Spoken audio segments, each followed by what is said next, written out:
Bonjour, donc pour ce tuto numéro 15, on va commencer à s'intéresser au fond du problème qui va être l'utilisation de time 0.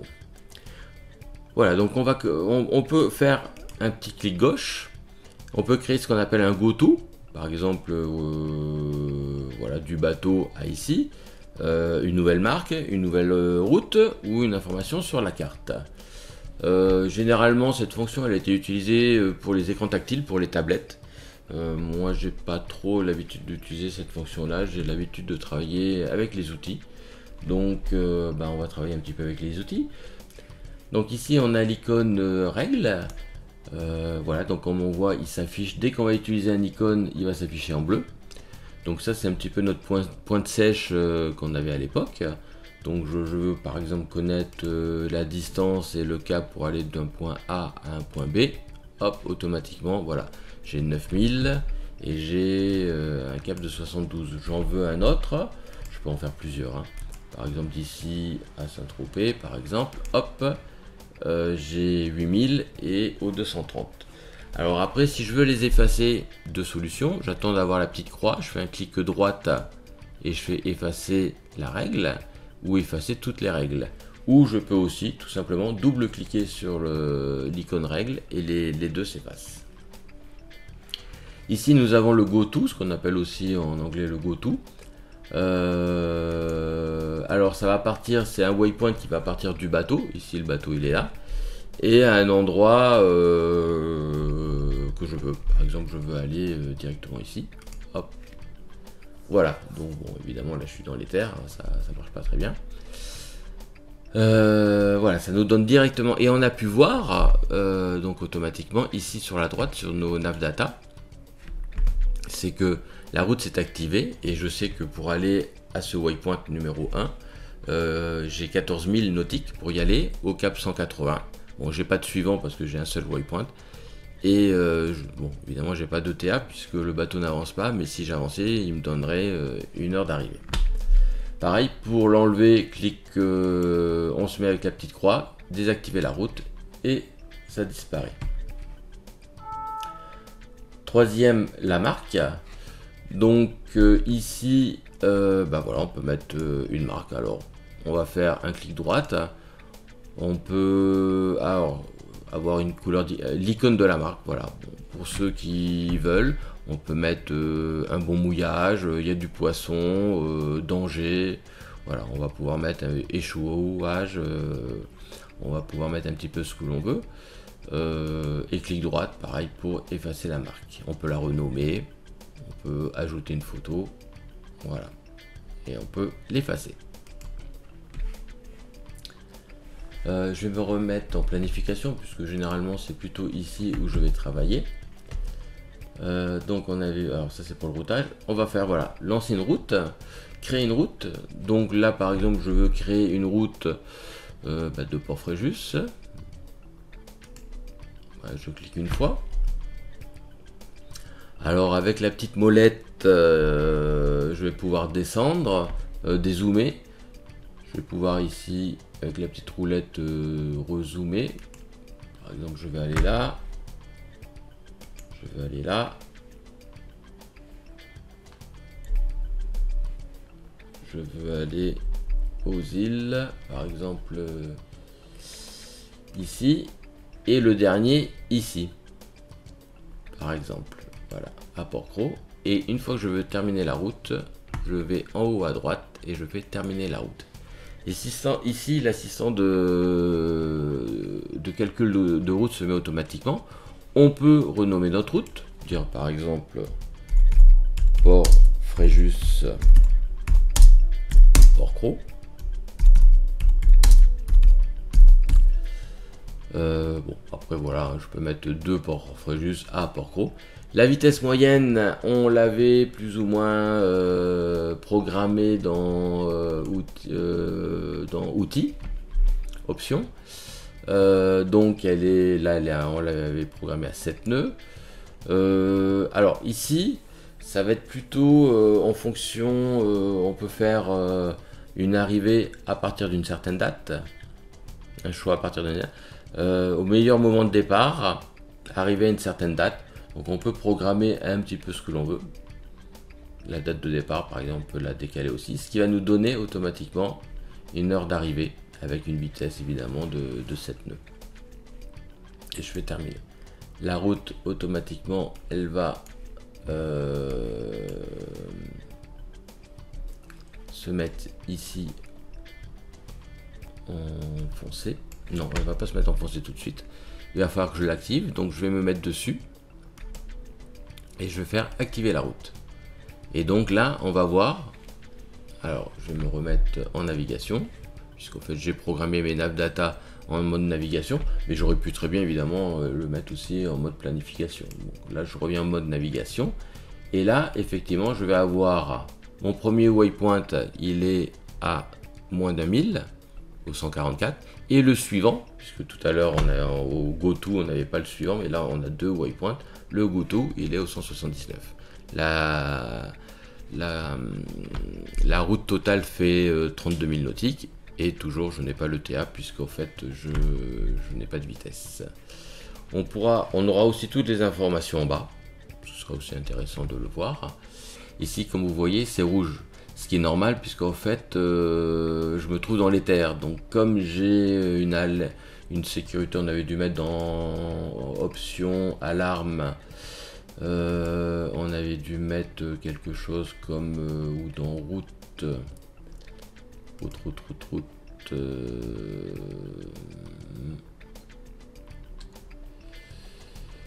Donc voilà, la vitesse par défaut, 7 nœuds, on avait bien dit.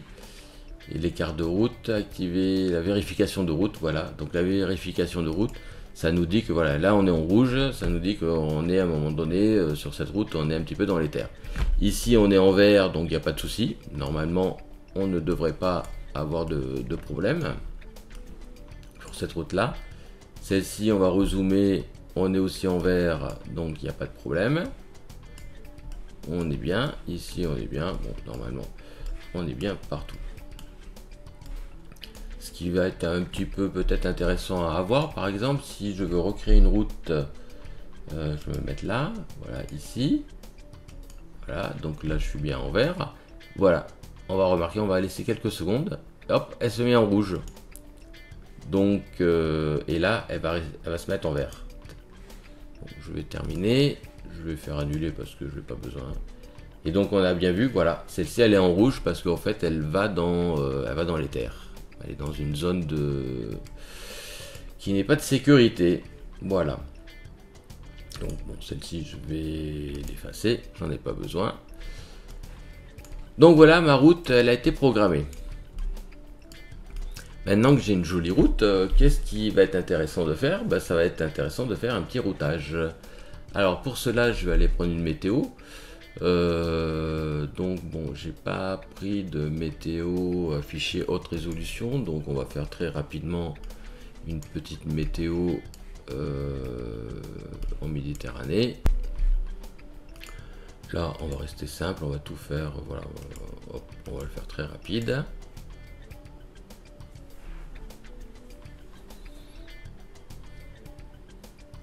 Je prendrai tout à l'heure des fichiers météo haute résolution et on fera d'autres essais de routage. Voilà, donc la météo a été prise. Je vais aller dans planification. Donc on voit ici qu'effectivement ma météo, bon, elle est là. Effectivement, c'est des fichiers qui ne sont pas haute résolution, donc les pare-bulles sont un petit peu éloignés. Mais c'est pas bien grave, c'est pour faire juste un petit essai. Et là, par exemple, je vais commencer à faire un routage. Bon, on va refaire un petit tuto spécial routage. On va faire lancer un routage. On va choisir, alors on va dire qu'on part maintenant, mais on pourrait dire par exemple, au lieu de partir maintenant à 18 h, on pourrait dire qu'on va partir à 20 h par exemple. Et là, je vais me mettre sur la première, je vais attendre sur la route, là je vais attendre qu'elle se mette en surgras un petit peu, et je vais cliquer. Et là, voilà, il me fait le routage. Alors évidemment, là on voit qu'on va sur les terres, mais on était déjà à terre, donc il faut modifier. Bon, on reviendra sur un tuto comment modifier le routage pour éviter d'aller dans les terres. Et donc voilà, on s'aperçoit que bon, le routage se fait en fonction du vent. On aura l'occasion de voir un petit peu comment gérer ce petit problème. Et si l'on va dans information détail de la route, on voit ici à peu près en fonction de tous les waypoints. Donc voilà, il y en a 71. Je vois que voilà, ici la vitesse que je vais faire. Donc on voit qu'il n'y a pas beaucoup de vent en ce moment, hein, c'est calme. Donc d'ailleurs il nous dit voilà, il y a 2 nœuds de vent, hop hop hop. Et au fur et à mesure que le vent monte, et bien évidemment je vais avoir ma vitesse qui va augmenter. Voilà, ici j'ai 10 nœuds de vent et je vais marcher normalement à 6 nœuds. On voit que ma polaire est à 100%. On avait dit qu'on pouvait aussi la modifier. Mais bon, on refera ça tout à l'heure dans un tuto spécial routage. Donc on pourra modifier évidemment la polaire, mais on fera ça tout à l'heure dans un tuto spécial routage. Donc voilà à peu près, et à peu près ce que ça donne en routage météo. Voilà, donc après si je veux désactiver, je me mets dessus et je fais désélectionner la route. Et je peux faire aussi après effacer la route. Voilà, la route du routage. Voilà, donc un des derniers outils qui va être donc l'outil zone, donc ou surface, hein. Donc on va aller dans planification. Moi j'aime bien ce petit outil parce qu'en fait ça permet de délimiter soit des zones de sécurité, soit des zones de danger. Donc là j'en avais déjà créé quelques-uns. On va aller donc dans zone et comme toujours on va cliquer sur le petit carré grisonnant et on va arriver directement où la zone avait été effectuée. Ici on voit qu'elle est masquée. Donc on va la mettre visible.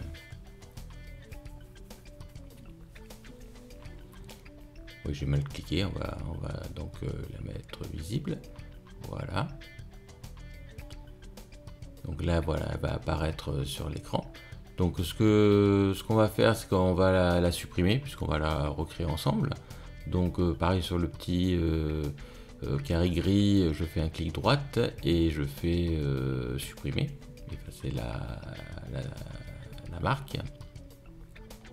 Donc là je vais aller cliquer sur surface et avec ma souris et en cliquant sur le clic gauche de la souris, je vais marquer des petits points. Donc là je vais en mettre un petit peu, quelques-uns afin d'éviter tous les risques de danger. Voilà, je vais me déplacer un petit peu avec mon clavier. Les petites flèches de mon clavier, c'est aussi relativement pratique. Là, je vais sortir de ma zone. Voilà, je vais revenir. Je vais mettre des points un petit peu partout, exprès pour toujours délimiter ma zone de sécurité. Voilà, là je vais faire attention puisque bon, il y a la cardinale, donc on va aller contourner la cardinale.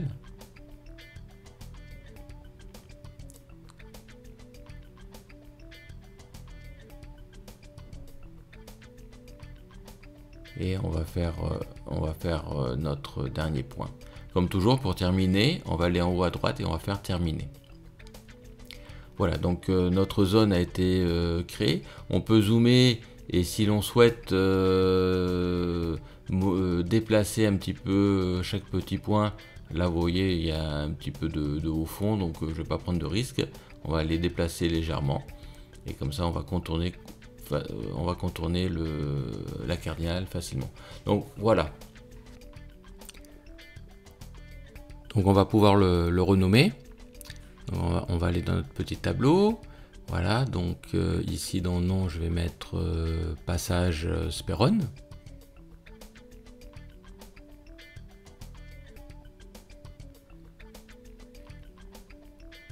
Et puis bon, là je ne vais pas lui mettre d'alarme parce que pour moi c'est un passage de sécurité et non pas un passage de danger. il est visible, je peux le mettre masqué. Et comme on a pu voir, donc j'en ai fait d'autres. On va aller en voir un autre donc qu'on avait fait. C'est donc on va cliquer sur le petit carré grisonnant. On arrive directement. Ici, c'est le passage d'Asinara. Il est un peu plus étroit, il y a un petit peu moins d'eau. Donc toujours pareil, ça me donne une zone de sécurité. Quand je rentre dedans, je sais que je suis en sécurité.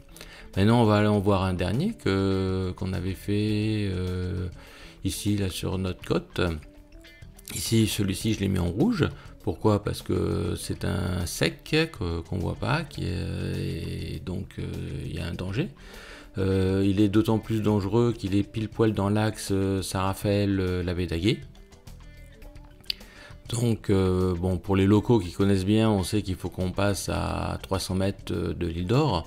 Mais pour ceux qui connaissent moins bien le secteur, bah voilà, ici c'est un danger. Donc, j'ai mis une zone rouge. Et par contre, ici, je vais pouvoir mettre une alarme. Voilà, donc ce qui fait que dès que je rentre dedans, ça va se mettre à sonner. Bien évidemment, faudra pas avoir oublié d'activer l'alarme, donc option et alarme. Et ça, on avait déjà vu comment on faisait tout ça. Maintenant, on va pouvoir voir aussi l'outil texte. Bon, là, très simple. Hein, je clique dessus, je me mets sur un petit endroit. Ça, on peut mettre une annotation. Hein. Ici, par exemple, je vais mettre bon mouillage. Voilà, on peut mettre un peu ce que l'on veut. Alors, toujours pareil, je peux aller dans mon tableau. Ici, je vais aller dans texte. Et puis voilà, je peux le rendre visible ou invisible. Je peux le renommer. Je peux aller à d'autres endroits toujours en cliquant sur le petit carré gris. Je peux aller en voir un autre. Si j'avais fait des tests, voilà, bon, j'avais marqué poisson pour ceux qui aiment bien pêcher. On peut mettre voilà un peu les annotations que l'on veut. Voilà, donc on a aussi la capture d'écran. Bon, c'est un outil qui peut être aussi intéressant si on veut faire des impressions par exemple. On veut imprimer, on a fait un parcours, on a envie de l'imprimer. Bon, ça c'est, voilà, il suffit de cliquer sur capture d'écran. Le dossier va se mettre comme toujours dans Documents, MyTime 0 et puis dans Screenshot. Voilà. Après, je vais vérifier, voilà, donc bon, on a fait à peu près tous les outils. Il va nous manquer MOB. Alors ici, MOB, bien sûr, je ne l'ai pas mis en planification. Bon, j'ai préféré le mettre en navigation. Après, bon, vous savez que vous êtes libre de mettre tous les outils que vous voulez. Hein, donc, mais moi, comme je préfère en navigation, rester sur navigation, donc je l'ai mis en navigation. Bon, là, lorsqu'on appuie, automatiquement, il va se créer un waypoint. Et automatiquement, ben, bon là évidemment ça ne s'affiche pas parce que le bateau il est à terre, il bouge pas, mais il va se créer un cap et une distance pour pouvoir aller récupérer la personne. Pareil, si l'on veut trouver les coordonnées de ce waypoint, on va dans planification, dans notre tableau, et puis on va aller dans marque. Et ici, effectivement, on a notre waypoint avec la position. Bon, moi ici, je vais toujours clic droit sur le petit carré gris, je vais l'effacer. J'en avais fait un autre pour des essais, pareil, bon, je vais l'effacer.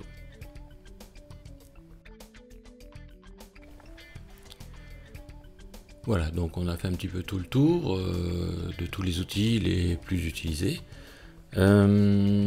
On a aussi dans le tableau, on peut voir effectivement plusieurs choses, comme ici la liste des bateaux AIS. Et pour cela, évidemment, il faut posséder un AIS et être connecté. Ici, étant à terre, je n'ai pas de connexion. Voilà, bon, on a fait un peu le tour de tous les outils. Et je vous dis donc à très bientôt pour un prochain tuto.